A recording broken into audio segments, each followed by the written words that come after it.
Alright, this is how this is gonna work. They're gonna have them one by one come up and show their shit. Well, no.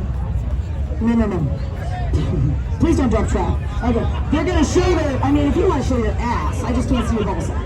Alright. So, they're like, ew, they don't want to see that either. Okay, so keep it clean. The girls want to keep it clean. We had a couple that got, no, okay.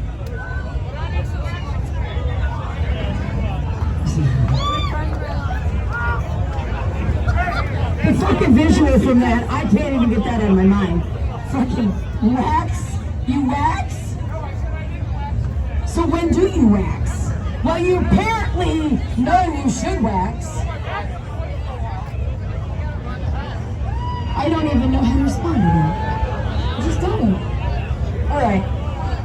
We do have water left over from the wet t-shirt contest. If you wish to wet yourself, you are welcome to.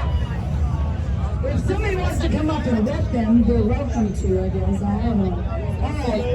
Give these fuckers a round of applause, everybody. Welcome to the 100th annual High Octane Beer Belly Contest.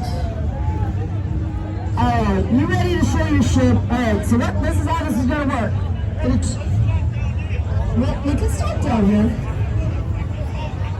Okay, so he's going to come up, so one at a time, he's a little excited. One at a time, you're going to come up, you're going to show your shit, give them the good profile and angle, show them your ass. I don't care what the fuck you do, okay? Just don't drop trout, don't show ball sack, right? If you feel you need to wash off,